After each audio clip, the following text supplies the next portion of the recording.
皆さんこんばんは。というわけで今日はザ・ファーストツリーやっていきたいと思います。やっていきます。新しい、待って、設定。やばい、バス決定だった。マウス感度上下反転、字幕オン、解説モードオン、マウス感度わからない。こんなもんでいいか。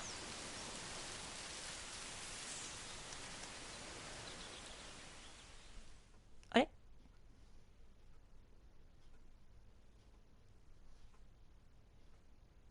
かわいい。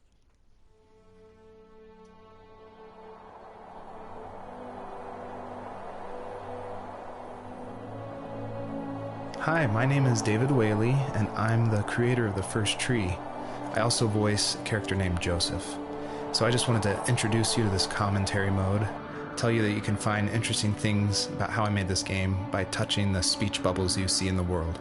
So I hope you enjoy it. なんかあれだね。僕がクリエイターのなんとかだよ。ゲームを楽しんでくれって言ってた。I thought I heard you get up. 起き上がった音が聞こえた。Yeah, I'm awake. Sorry, I just can't sleep.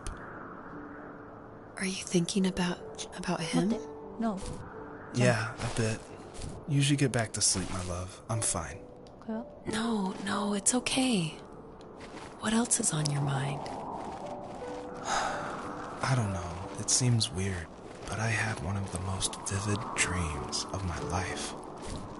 I saw a fox on a snowy mountain, just looking confused and worried.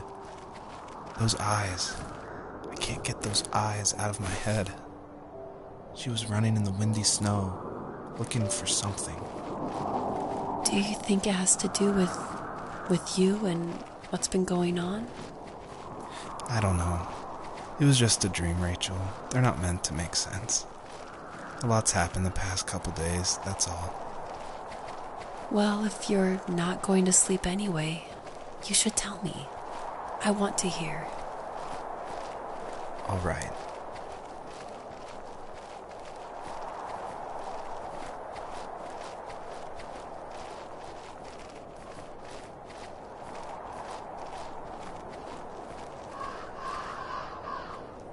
Why I made this game?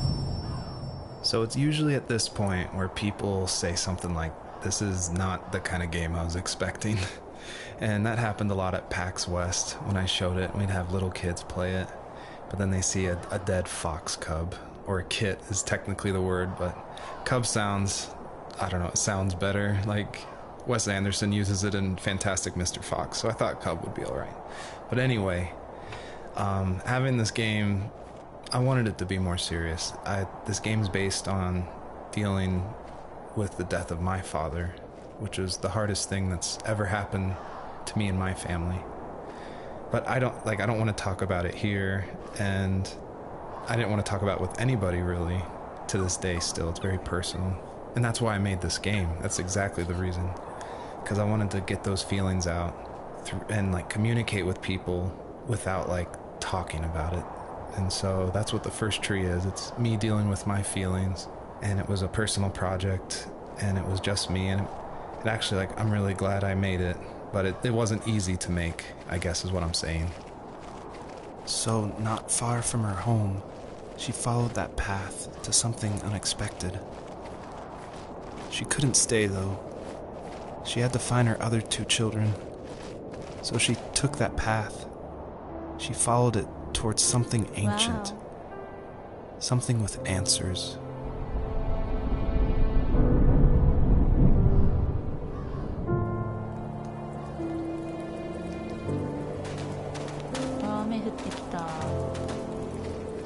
The fox looked high and low, searching for any sign of her cubs. Points of light showed the way to this ancient tree. It was as if each one had a story to tell, all their own. The land was trying to tell my story, too. I felt like I was right behind her the whole time.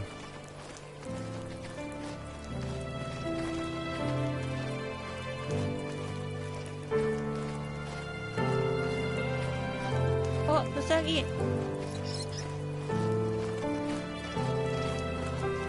Here today.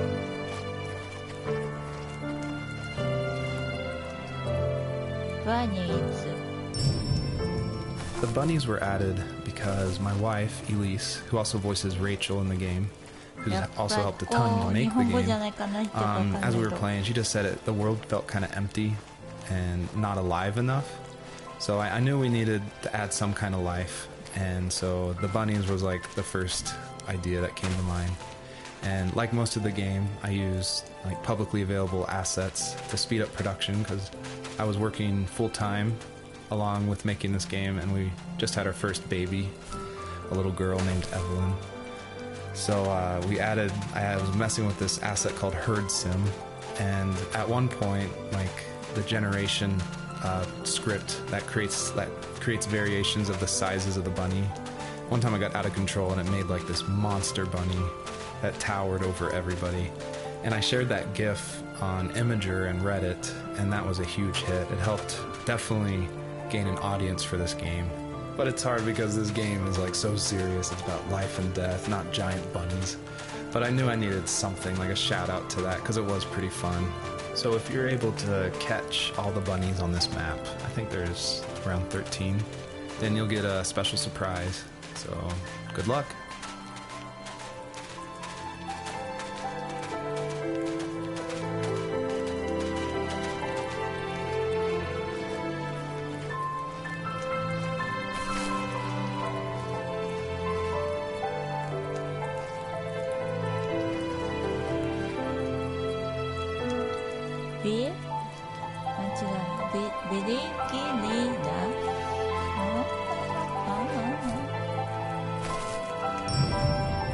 I feel like one of the main reasons people play small indie games is because they are so personal and intimate. So I tried to put myself into this game as much as possible. So almost all the vignettes or little stories you hear in this game, they come from my childhood, where I grew up in the middle of nowhere in Central Virginia in the United States. So yeah, that's probably why I love games like this so much, where you explore this open, wide environment and just find interesting things, because that's exactly what I did as a kid.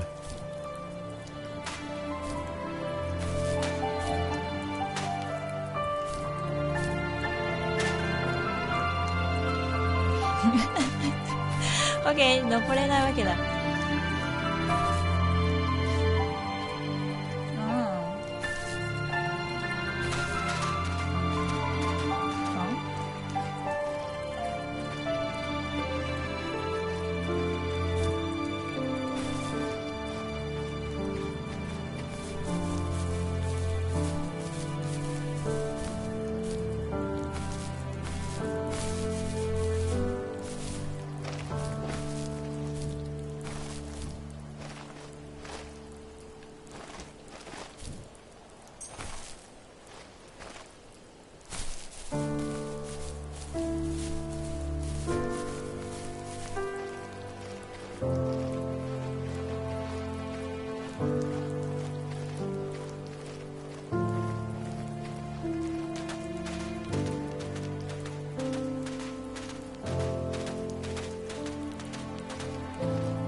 雪山終わり？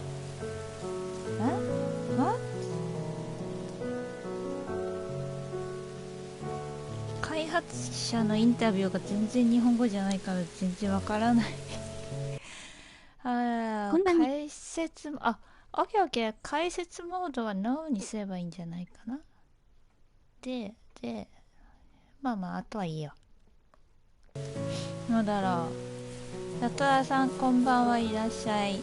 今日はね、なんだっけ、ザ・ファースト・トリーっていうなんかキツネになるゲームやってます。なんか 80% オフで安かったから、なんか病んだ心を進まないんだわなぜ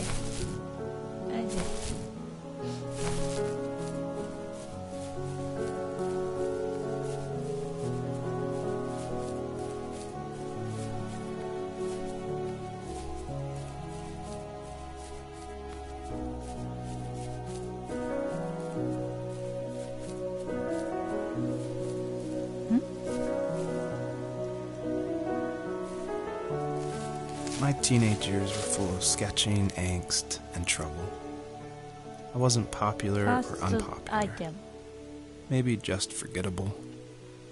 I guess that gave me a sense of freedom. So I hung out with crazy kids, doing crazy things, even though I mostly just watched the chaos ensue. We did it all. Put fireworks in mailboxes, hide roadkill in people's garages, break windows of the barber shop in Anchorage. My dad was furious, but he was so busy working he couldn't do much to stop me from going out. I think being an adult means there's no one to stop you making hard decisions. He had to make a living, and he couldn't be in two places at once. Yeah, I realize that now. But at the time, I was sure he was more interested in growing his business than what was going on with me. ちょっと自分の過去を振り返っている系ですか。それとキツネ何の関係があるんだろうな。これどこ行くの？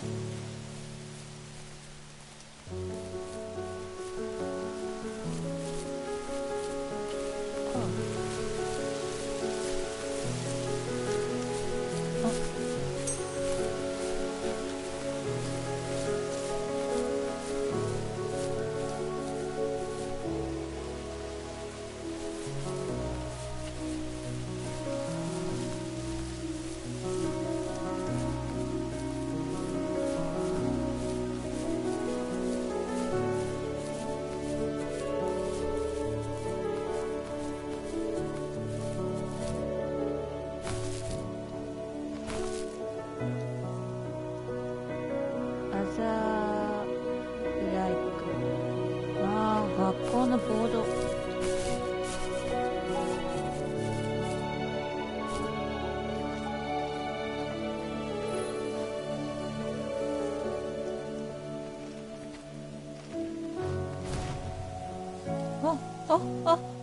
No。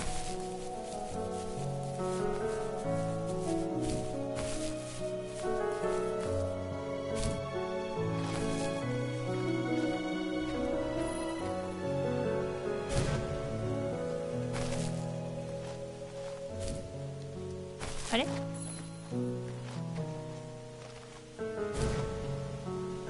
取れない。諦めよう。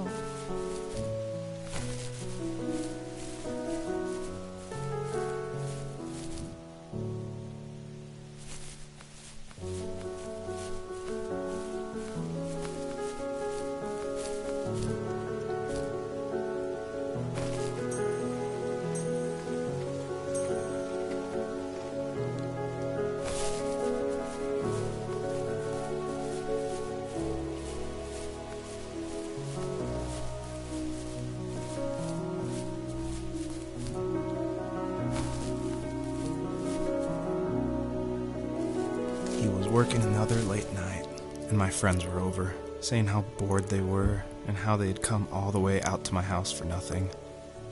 One of them mentioned how that old, ugly beyond belief truck was still in the garage, and how we should take it for a spin. I was only 15, so I kind of fought it for a while. The next thing I knew, we were careening around the mountain path, rocks spitting onto the sides of the cliff, while my dad's cringeworthy bluegrass blared out the speakers. I drove while my friends were in the back of that yellow and purple truck, throwing beer bottles and trash at anything remotely interesting. Felt like I was soaring in the air with borrowed wings. But all good things have endings. A cop outside of Eagle River pulled us over after he saw us in a bottle rocket into someone's yard. What followed was a long night of talking to disappointed adults and feeling smaller than ever.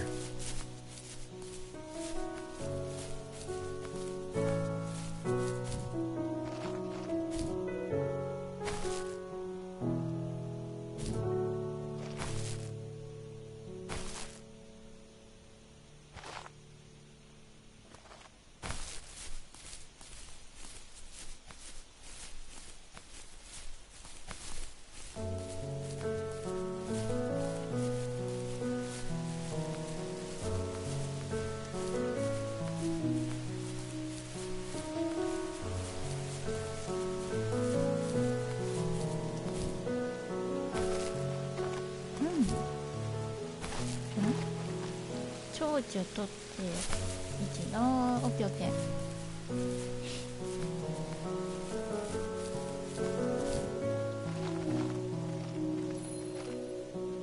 これ取って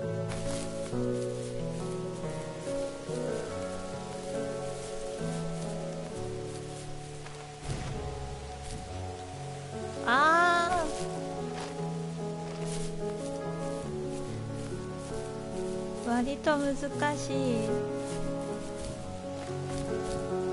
めっちゃ飛ぶ。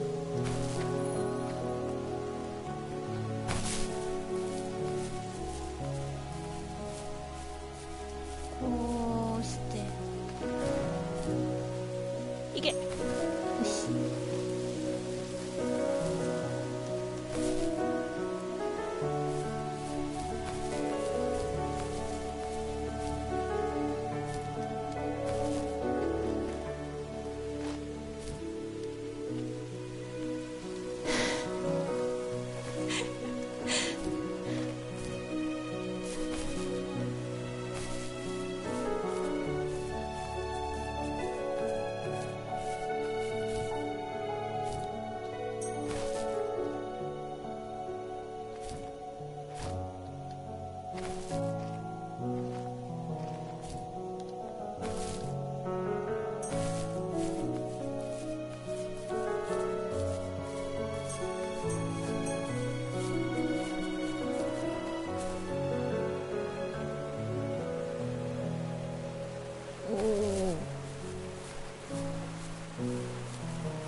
3ついるの。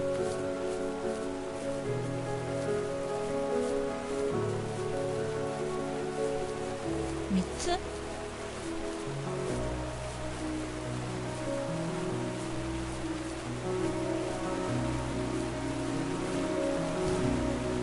回ジャンプすると使っちゃうから。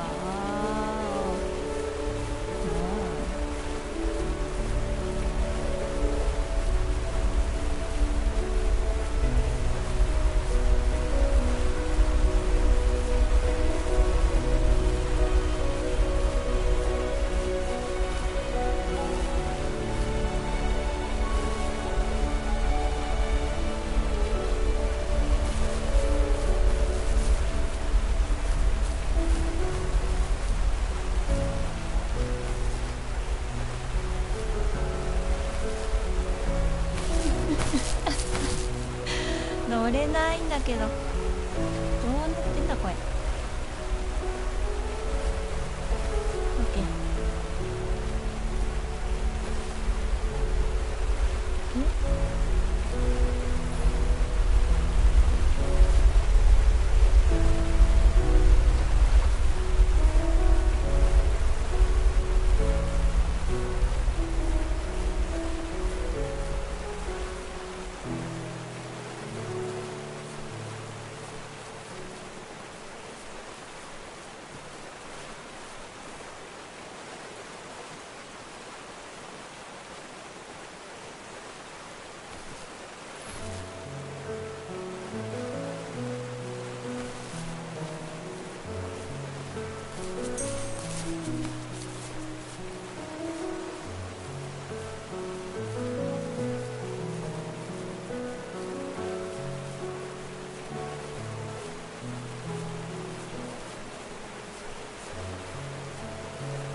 My friends would laugh about that night and talk about how crazy it was, and I laughed along, pretending it didn't bother me. But it did. I imagined my friends growing old in the bush, unable to find that thrill in those godforsaken ice fields.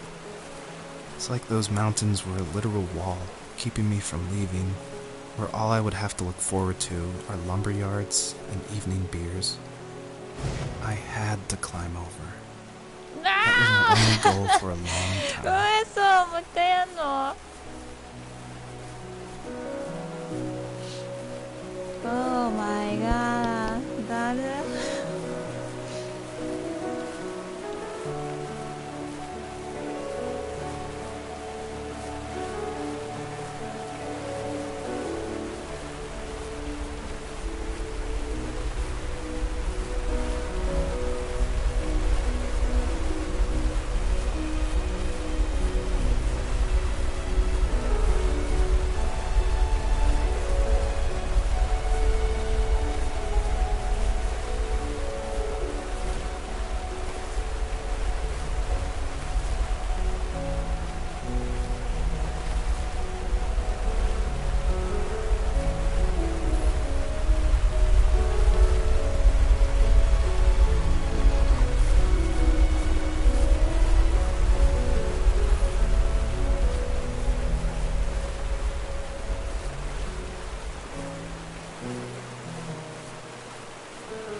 いけた。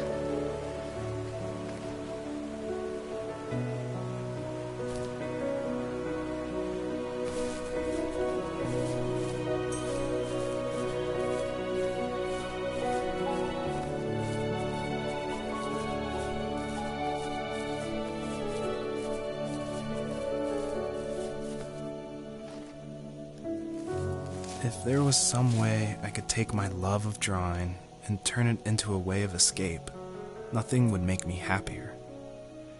I wanted to create instead of tearing trees down. I wanted to move to the lower 48, not because I hated it there in Alaska, but I hated the idea of it. It's like all of that spite inside me had created this monster which followed me around my whole teenage years. I put so much energy into doing what others didn't expect of me. Why did I do that? There's one fact you're forgetting, though. If you didn't have that fire in you, we probably would have never met. You're absolutely right. Maybe the destination is all that matters in the end. But then why am I awake? Why am I seeing this fox go on her journey? And why can't I stop thinking about my dad?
My dad built a lot of stuff in his free time.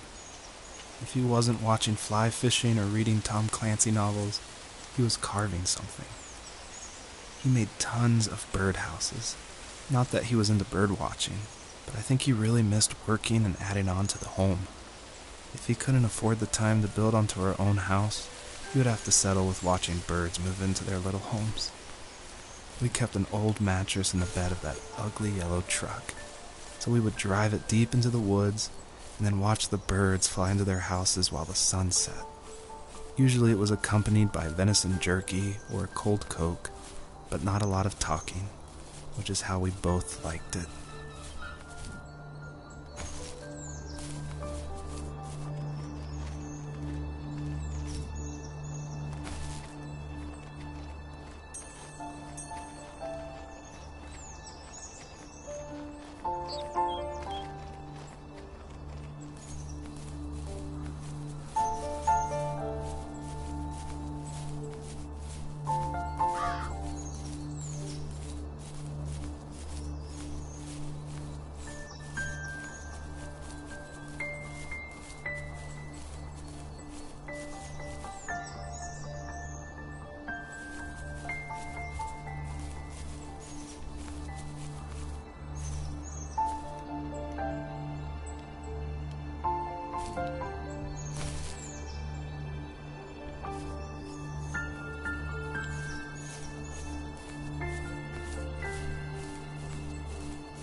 We were happiest underneath the evergreens. We decided it was time to finally map out the hundreds of acres we lived on just to pass the time during the summer. He was only free in the evenings, so I would spend the day wasting time on dial-up internet and sketching, and then we would rush into the woods, pen and map in hand, before evening fell. Sometimes the aurora borealis would cast a cold green glow on the mountainside, and we would finish our route underneath a twilight sky. Sometimes I was lonely during those summer days, but there was comfort in the routine. A lot of teenagers aren't looking for the daily grind, though. There's nothing wrong with wanting to get out, to leave your childhood home. You wanted to progress, to make something of yourself. Yeah, you're right. That house.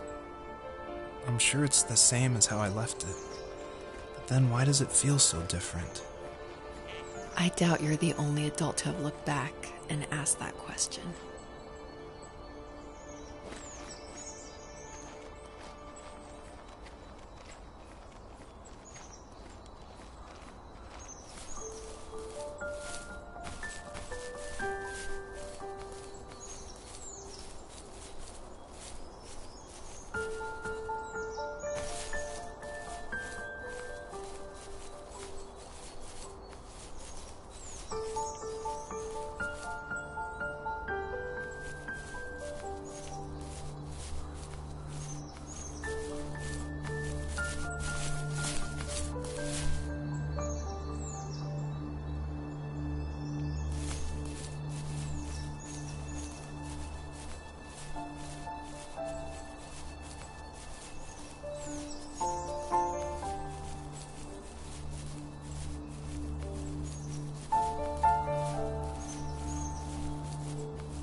やばい、わからない。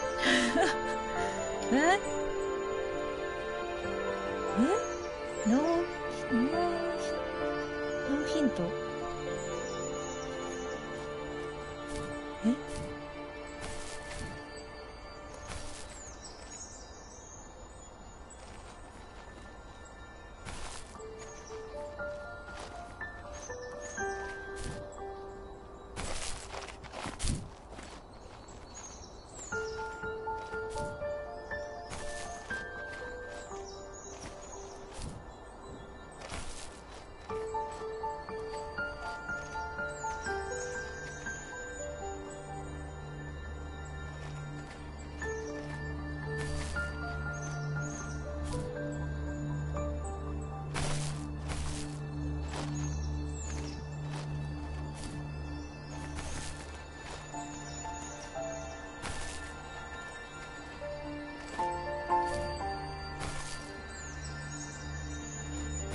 やばい、チャーリーわからない。チャーリー、何が3分の1なの？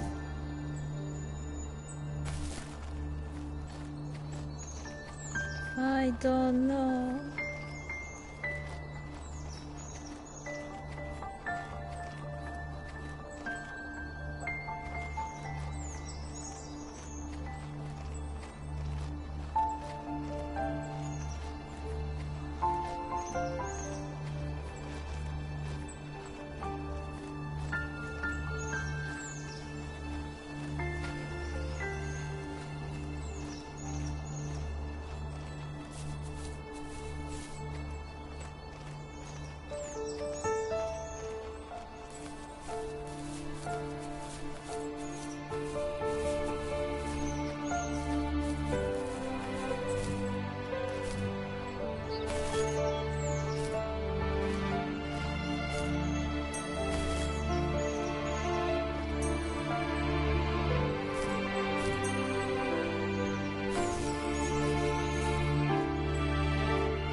意味がわからないよ。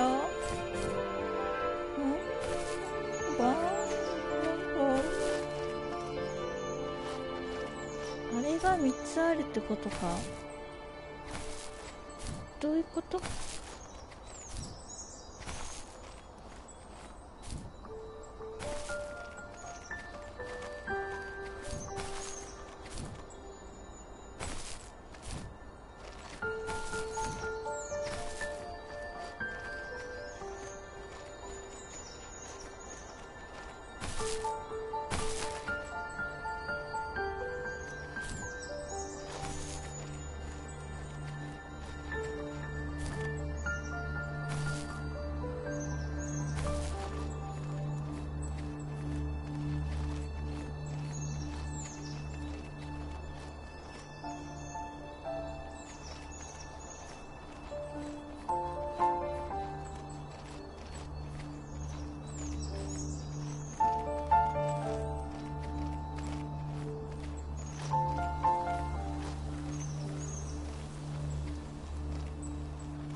わからない。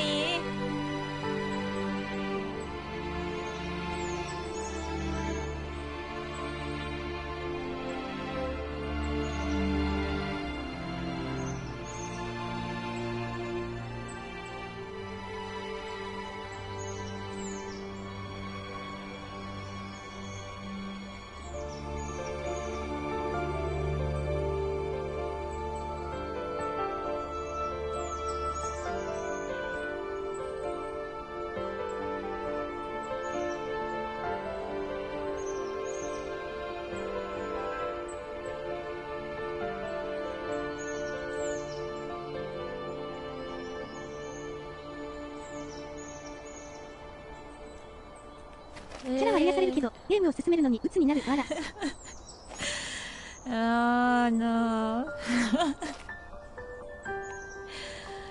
世界観とさ音楽はすごくいいんだけど、なんか説明が足りなくてさ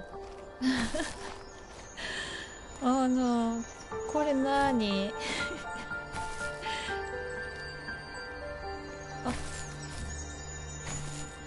これもなんかもう何故の3分の1なのかもちょっとよくわかんない。なんか3分の1の純情な感情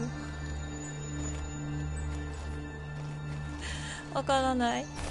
で、なんだっけ、物語の道中に出てくる、ここだと見えないね。空に向かって出てるし、光の糸みたいな、光の線か、あそこに行けば物語が進むようになってるんだけど、多分次の物語絶対ここなはずなんだよね。でもさ、3分の1って出て何が3分の1必要なのか全然わかんないからさ話が進まないんですけど、これなんかなんすか、バグなんとバグキツネが洞窟から出れなくなっちゃった。どうしよう。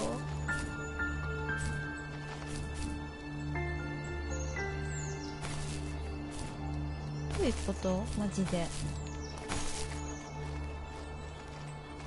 なんだ、ここから出れここからも出れなくなっちゃったよ。なんか窓巣窟入っちゃったオッケーオッケー。わー、オーマイガー。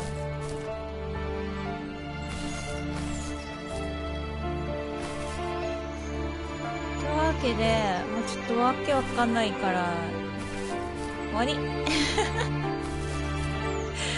わからない、本当に。なんか誰も教えてくれないんだ。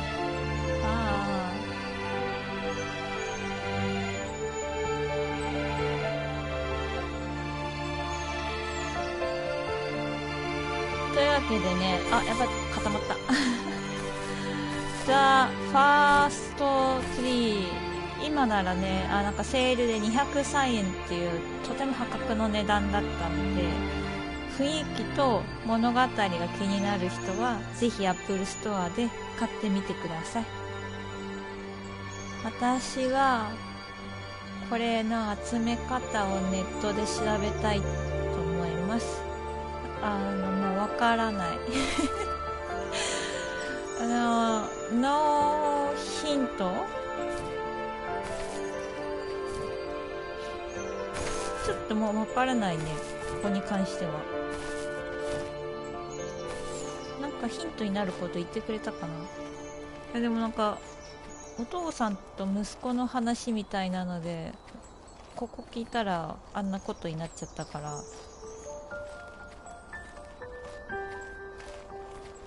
多分誰も教えてくれてないはず。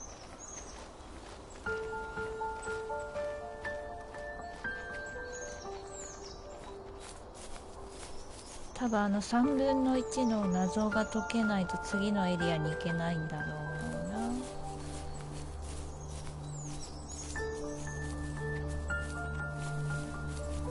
あとなんで最初にキツネ死んでたんだろうね。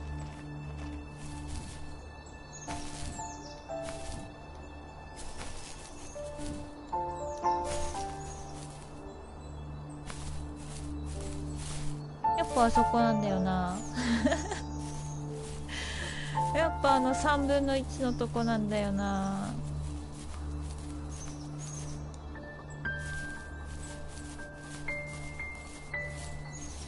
でも何集めたらいいんだろ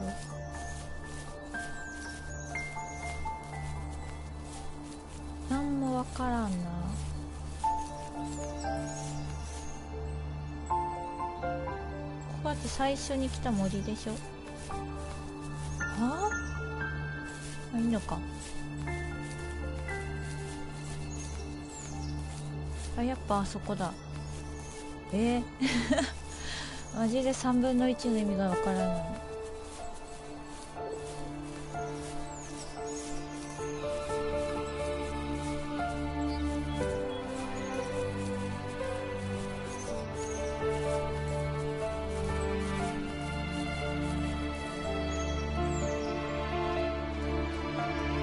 まあね、とても雰囲気ゲーなので203円だったら全然ありなんじゃないかなって。